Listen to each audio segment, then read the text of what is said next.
1193 খ্রিস্টাব্দ।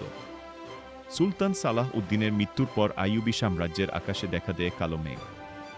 মহান সুলতানের মেধাবী ও ধীশক্তিসম্পন্ন উত্তরাধিকারীর অভাবে ছেলেদের মধ্যে শুরু হয় গৃহযুদ্ধ। যদিও সুলতানের ভাই মালিক আল-আদিল এবং পরবর্তীতে মালিক আল-কামিল সাম্রাজ্য ঐক্যবদ্ধ করেছিলেন, কিন্তু 1239 সালে আল-কামিলের মৃত্যুর পর আবারও শুরু হয় ক্ষমতার দ্বন্দ্ব। মুসলমানদের এই গৃহবিবাদের সুযোগ নিতে ইউরোপ তখন প্রস্তুত। পোপের ডাকে সাড়া দিয়ে ফ্রান্সের রাজা নবম লুই, যিনি ছিলেন একাধারে ধার্মিক ও সাধু পুরুষ, সপ্তম ক্রুসেডের ডাক দেন।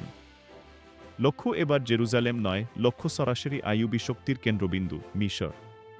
1249 খ্রিস্টাব্দের মে মাস সাইপ্রাস থেকে 1200টি বিশাল জাহাজের বহর নিয়ে রাজা লুই ডামিয়েতার উপকূলে নোঙর করেন। মিশরের সেনাপতি ফখর উদ্দিন সুলতানের অসুস্থতার ভুল সংবাদে ভীত হয়ে ডামিয়েতা ত্যাগ করেন।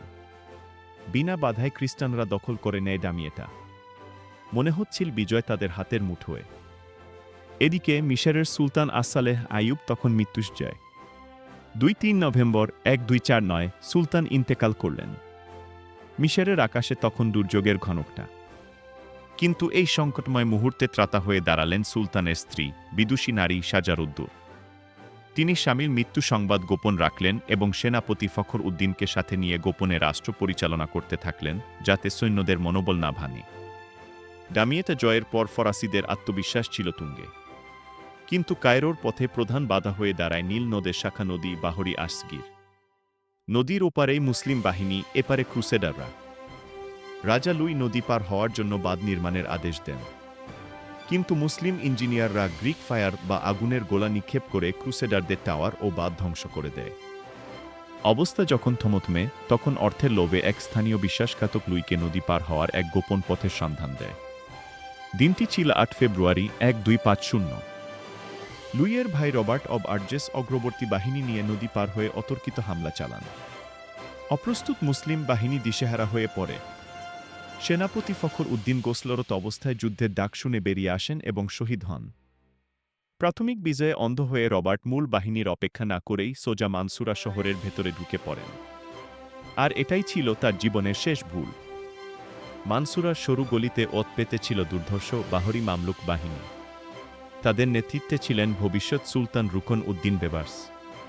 মামলুকদের সারাশি আক্রমণে রবার্ট অব আর্জেস এবং তার নাইট বাহিনী সম্পূর্ণরূপে নিশ্চিহ্ন হয়ে যায়। নীল নদের পানিতে সলিল সমাধি ঘটে শত শত ক্রুসেডারের। মানসুরার যুদ্ধে বিপর্যয়ের পর রাজা লুইয়ের অবস্থা শোচনীয় হয়ে পড়ে। রসদ সরবরাহ বন্ধ, শিবিরে মহামারী এবং টাইফয়েডের প্রকোপ। লুই পিছু হটতে বা ডামিয়েটায় ফিরে যাওয়ার সিদ্ধান্ত নেন। কিন্তু অনেক দেরি হয়ে গেছে।